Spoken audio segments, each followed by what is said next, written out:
Channel daily stock. तो इस video के अंदर हम यहाँ पर बात करने वाले हैं रुंगटा इरिगेशन लिमिटेड कंपनी के बारे में। कंपनी क्या काम करती है, बिजनेस सेगमेंटेशन क्या है और यहाँ पर सबसे इंपॉर्टेंट कि यहाँ पर हमें जो है इस कंपनी में निवेश करना चाहिए या नहीं, तो उन सब चीज़ों के बारे में बात करने वाले हैं इसी वीडियो में। सो यहाँ पर आप वीडियो को अंत तक जरूर देखिएगा और उसी के साथ साथ में अगर आपने अभी तक हमारे चैनल इस डेली स्टॉक को आपने सब्सक्राइब नहीं किया हो तो चैनल को सब्सक्राइब जरूर कर दीजिएगा। So let's begin. तो यहाँ पर रुंगटा इरिगेशन कंपनी के बारे में जो यहाँ पर कंपनी का बिजनेस प्रोफाइल है वो तो हम यहाँ पर जानने ही वाले हैं। उसी के साथ साथ में यहाँ पर कंपनी के पास क्या प्रोडक्ट्स अवेलेबल हैं, क्या मार्केट सेगमेंटेशन के अंदर यहाँ पर क्या डिफरेंशिएट डाइवर्सिफिकेशन यहाँ पर किया गया हुआ है कंपनी के अंदर, उसके ऊपर यहाँ पर हमारा ज़्यादा फोकस रहेगा। कंपनी के cash flow that is operating, investing as well as financing activity यहाँ पर किस तरह से वर्कआउट हो रही है उसके ऊपर फोकस करेंगे। कंपनी का शेयर प्राइस यहाँ पर जिस तरह से मार्केट में ट्रेड कर रहा है according to that sentiment also यहाँ पर जो है निवेश किया जा सकता है नहीं। प्रमोटर होल्डिंग पिछले कुछ क्वार्टर्स के अंदर किस तरह की जो है देखने को मिल रही है, दैट इज यहाँ पर इंक्रीमेंट डिक्रीमेंट या फिर जो एक स्टेगनेंट होल्डिंग देखने को मिल रही है उसके ऊपर बात करेंगे। और क्वार्टरली बेसिस पर कंपनी यहाँ पर टॉप लाइन और बॉटम लाइन किस तरह से बन रही है, किस तरह से जो है कंपनी बॉटम लाइन जो है ग्रो हो रही है या नहीं, उसके ऊपर भी हम यहाँ पर जो है बात करने वाले हैं। अगर मैं यहाँ पर आपको सबसे पहले कंपनी के बारे में बताऊँ, कंपनी के प्राइमरी बिजनेस के बारे में बताऊँ तो यहाँ पर इस कंपनी का मेन जो कारोबार है वो यहाँ पर एग्रीकल्चर रिलेटेड जो भी स्प्रिंकलर सिस्टम्स होते हैं, दैट इज आपको पता हो कि यहाँ पर फार्मिंग के अंदर जो इरिगेशन सिस्टम जो है मोस्टली यूज होता है, तो ये जो सिस्टम होता है वो ये कंपनी खुद बनाती है, डिजाइन करती है, उसको असेंबल करके इसका जो काम है वो करती है। और वहाँ पर जो है एक डिफरेंट टाइप्स के जो है इरिगेशन सिस्टम्स के अंदर जो है स्प्रिंकलिंग की जाती है। माने कि डायरेक्ट जो एक नॉर्मल स्प्रिंकलर होता है वो ड्रिप इरिगेशन सिस्टम होता है, जो कि यहाँ पर आपने जो है स्टडीज में भी पढ़ा होगा। I hope so, if you don't know यहाँ पर आप जो है गूगल भी कर सकते हो। तो डिफरेंट टाइप्स के यहाँ पर जो है यहाँ पर इरिगेशन रिलेटेड स्प्रिंकलर रिलेटेड जो है कारोबार होता है डिफरेंट। क्या अगर मैं यहाँ पर प्रोडक्ट्स के बारे में बात करूँ तो यहाँ पर कंपनी वेबसाइट से अकॉर्डिंग यहाँ पर HDP स्प्रिंकलर सिस्टम है, रुंगटा ड्रिप इरिगेशन सिस्टम है, पाइपिंग सिस्टम, इलास्टोमेट्रिक PVC पाइप्स करके जो है सिस्टम है, और ऐसे डिफरेंट टाइप्स ऑफ जो है यहाँ पर कंपनी के पास प्रोडक्ट्स अवेलेबल है। तो ये तो बात होगी कंपनी के पास यहाँ पर क्या प्रोडक्ट्स है। कंपनी के मार्केट कैप की अगर मैं यहाँ पर बात करूँ तो यहाँ पर सिर्फ 57.6 करोड़ का ही इस कंपनी का मार्केट कैप है, और स्टॉक का प्राइस टू अर्निंग काफ़ी ज़्यादा महंगा है, दैट इज 69 के पी पे शेयर ट्रेड कर रहा है, जबकि यहाँ पर इंडस्ट्री का प्री सिर्फ 29.5 ही देखने को मिल रहा है। रिटर्न ऑन कैपिटल एम्प्लॉयड भी इतना ज़्यादा एट्रैक्टिव नहीं है, 3.42%, और रिटर्न ऑन इक्विटी परसेंटेज भी यहाँ पर सिर्फ 1.95% के ही देखने को मिल रहे हैं। हालांकि यहाँ पर कंपनी की बुक वैल्यू काफ़ी ज़्यादा अच्छी है, 33.5 रुपीज़ की बुक वैल्यू है, और करंटली शेयर ट्रेड कर रहा है 28.9 पे। हाई प्राइस रहा है स्टॉक का 31.6 और लो प्राइस यहाँ पर 12 का देखने को मिल रहा है। डेट यहाँ पर है 23 करोड़ का, तो यहाँ पर मार्केट कैप के हिसाब से देखें तो ऑलमोस्ट 50% जो है यहाँ पर कंपनी के पास डेट पड़ा हुआ है। कंपनी के अगर मैं यहाँ पर financial trend year on year basis के हिसाब से यहाँ पर मैं जो है डेटा उस per year on year basis के हिसाब से देखने को नहीं मिल रहा है। So that is the reason कि यहाँ पर जो कंपनी ने क्वार्टरली बेसिस पर यहाँ पर कंपनी ने जिस तरह से परफॉर्मेंस दिया है, दैट इज क्वार्टरली में कंपनी टॉप लाइन किस तरह से ग्रो रही है, दैट इज कंपनी सेल्स यहाँ पर किस तरह से हो रहा है, और कंपनी के bottom line that is company net profit यहाँ पर किस तरह से देखने को मिल रहे हैं। उसके हिसाब से अगर उसके हिसाब से भी अगर यहाँ पर देखने जाएँ तो यहाँ पर मार्च 2022 के अंदर 24 करोड़ के यहाँ पर कंपनी के धंधे और उसके ऊपर 5 लाख का ही कंपनी ने प्रॉफिट किया है।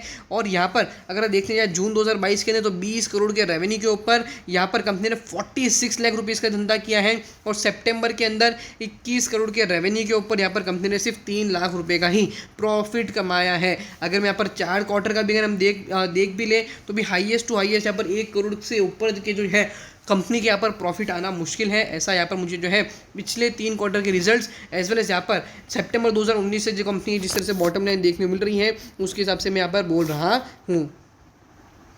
और यहाँ पर जून 2022 के अंदर भी जो इतना बड़ा अच्छा सा जो है कंपनी को आपको प्रॉफिट का नंबर देखने को मिल रहा है, this is because of this companies other income के थ्रू जो है यहाँ पर हमें देखने को मिल रहा है। तो यहाँ पर अगर देखना भी चाहे तो ईयर ऑन ईयर बेसिस के हिसाब से कंपनी के जो परफॉर्मेंस है वो यहाँ पर 20 लाख 30 लाख से ज़्यादा जो है आते हुए देखने को नहीं मिल रहे हैं। तो डेफिनेटली वैल्यूएशन करंट बेसिस के हिसाब से अगर मैं यहाँ पर देखनी है तो काफ़ी ज़्यादा जो है महंगा चल रहा है। यहाँ पर प्रमोटर होल्डिंग 38.27% की स्टैग्नेंट होल्डिंग यहाँ पर over a period of time that is December 2019 से देखने को मिल रही है।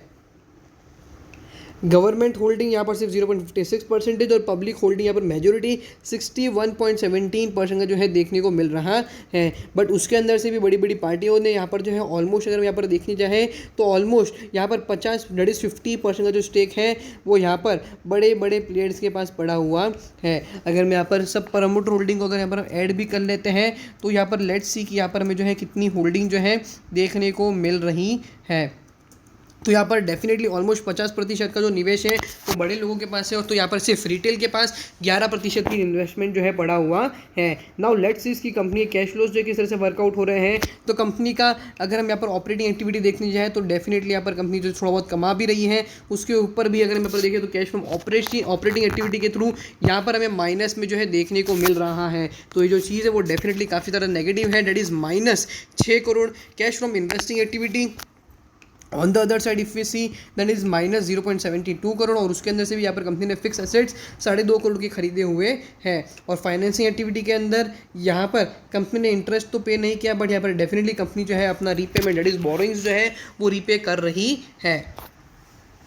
5 साल का हाई प्राइस अगर देखें तो 47.65, और अभी यहाँ पर करेंटली ट्रेड कर रहा है 28.9 पर। अभी इसने एक बहुत ही बड़ा जो है हाई बनाया था 47 का, तो अगर यहाँ पर उस बेसिस के हिसाब से देखने जाए तो करेक्शन काफ़ी ज़्यादा जो है पहले से हो चुका है। तो यहाँ पर नाउ क्वेश्चन राइज होता है कि यहाँ पर हमें जो है निवेश करना है या नहीं। तो अगर मैं यहाँ पर सबसे पहले नेगेटिव जो चीज़ मुझे खराब लगी उसके बारे में बताऊँ यहाँ पर, तो कंपनी की बॉटम लाइन जिस तरह से ग्रो होनी चाहिए उस तरह से हो नहीं रही है। कंपनी का मार्केट साइज़ यहाँ पर काफ़ी ज़्यादा जो है कम देखने को मिल रहा है, हालांकि कंपनी यहाँ पर प्रॉफिट कर रही है, बट यहाँ per year on year basis से 50 लाख का भी 40 लाख का भी जो है धंधा नहीं हो रहा है। अगर हम यहाँ पर अदर इनकम को जो है हटा दे तो भी प्रमोटर होल्डिंग यहाँ पर डेफिनेटली जो हम कंसिडर कर सकते हैं 38-37% की जो होल्डिंग है वो यहाँ पर डेफिनेटली एक तरह से देखने जाए तो अच्छी है, बिकॉज बाकी की जो पब्लिक के अंदर होल्डिंग है वो बड़े बड़े प्लेयर्स के पास पड़ा हुआ है। तो यहाँ पर क्वेश्चन राइज होता है कि निवेश करें या नहीं। तो यहाँ पर from my point of view अगर यहाँ पर जिसका रिस्क एपेटाइट हाई हो फ्रॉम शॉर्ट टर्म पर्सपेक्टिव तो यहाँ पर जो है बेट ली जा सकती है, but for a longer period of time I want think कि यहाँ पर ये जो कंपनी है for a longer period of time जो है अच्छा खासा जो है सस्टेन कर पाएगी। 200-300-400 करोड़ का मार्केट कैप ये कंपनी देख सकती है। ये चीज़ थोड़ा बहुत जो है मुश्किल हो सकता है, और बिगर टाइम पीरियड जो फ्रेम के हिसाब से अगर यहाँ पर कंपनी जो है सस्टेन कर जाती है और प्रॉफिटेबिलिटी जो है अच्छी तरह से ग्रो होती है, बिकॉज यहाँ पर करंटली कंपनी की ROC और ROE भी जो है इतनी अच्छी तरह से ग्रोथ जो है होते हुए देखने को नहीं मिल रहे हैं। सो यहाँ पर डेफिनेटली क्वेश्चन राइज होता है कि यहाँ पर निवेश कौन से बिजनेस पर किया जाए। For a time being I will suggest कि यहाँ पर हमें जो है होल्ड पोजीशन या फिर जो है हमें जो है वॉच लिस्ट में ये स्टॉक को रखना चाहिए। सो होप करता हूँ कि यहाँ पर आपको रूंगटा इरिगेशन लिमिटेड कंपनी का जो शेल्स यहाँ पर हमने किया वो यहाँ पर आपको अच्छी तरह पता चल गया होगा। वीडियो आपको अच्छा लगा हो तो वीडियो को लाइक शेयर और हमारे चैनल को सब्सक्राइब करना ना भूलिएगा। Thank you.